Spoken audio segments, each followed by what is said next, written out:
Hello everyone, Cesar here. Today I'm going to show you the architecture for our N8N agent. It basically includes 5 different components. The first one is data ingestion, where we input the data. Second one is data transcription, for audio to become text. The third one is embedding both audio and CSV data. And the last one is the agent. Let's go into each of them. The first one is data ingestion. Data ingestion, as the name implies, will be the first step in which the user can load an MP3 file and a CSV file. Both of them are going to be the inputs for our agent. The second one is data transcription. We're going to select the MP3 file and it's going to connect to OpenAI, specifically to the Whisper model, which allows OpenAI to transcribe audio into text.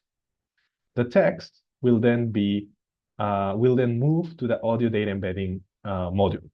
This one will store the text in a simple vector store, which will also contain a default data loader, which allows it to read JSON files, which is the output of Whisper, but also OpenAI embeddings, so that this output from the data can be understood by our agent. At the same time, we also have a different embedding module, which you can find down here, the CSV data embedding. The user will also input a CSV with questions for the KOL. Our CSV data embedding module will first have a small code snippet, which will filter out the MP3 so that only the CSV goes inside of the other vector storage. Here, the default data loader will be for binary files, and it will also be embedded using OpenAI vectors. After both embedding modules are finished, the ones in red here, both of the embeddings are going to be ingested by other vector store utilities, which will be then transmitted to our AI agent here. As you can see, the embeddings connect to a simple vector store, which connect to that tool section here, which provides our agent the resources to access both that transcription and the CSV files.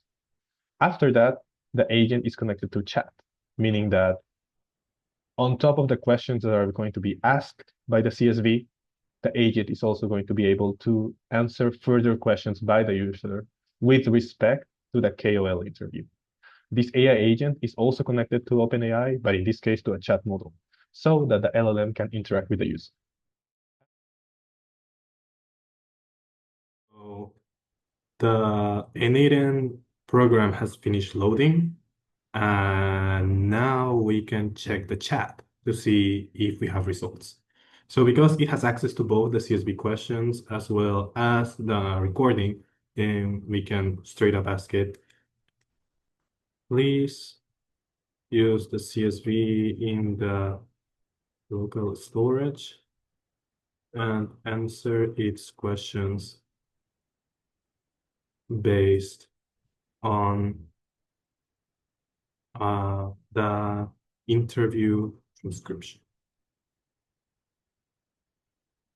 As you can see, the logs will tell us what is running. The agent, for example, now is accessing both simple vector stores to get the data. And then we can see on the left side of the chat that it is answering all the questions. So because this is a test, I only put 2. Briefly summarize the interview, and now it's telling me about the MS landscape, and which is the correct content of the interview. And secondly, who is the KOL? Here, the KOL did not mention their name during the interview, but the agent is capable of identifying that it's a doctor with knowledge in MS and some brief information. So for example, I can ask follow-ups because I explicitly prompted the agent to do so.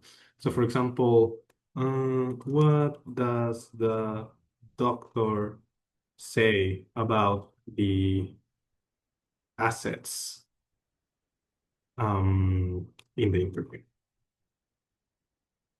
Provide one sentence summary.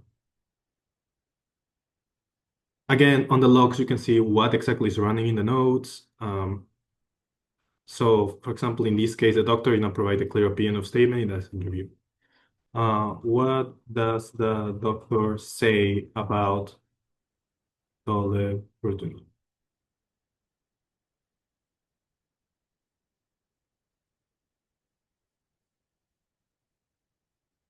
And then the doctor says that the tolebrutinib is selective reversible BTKI and is the first to market in NRSPMS if all things pan out.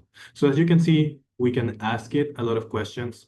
Right now, I turned down the temperature to very low, so it's very, very objective. That's why the model will refuse to speak out, let's say, unless you force it to.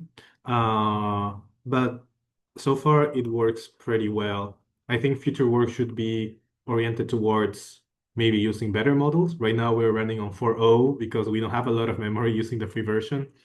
And also using more technical vector storage. Right now, as you can see here, we are using simple vector stores, which they are very, very bad. Sometimes they mix up information.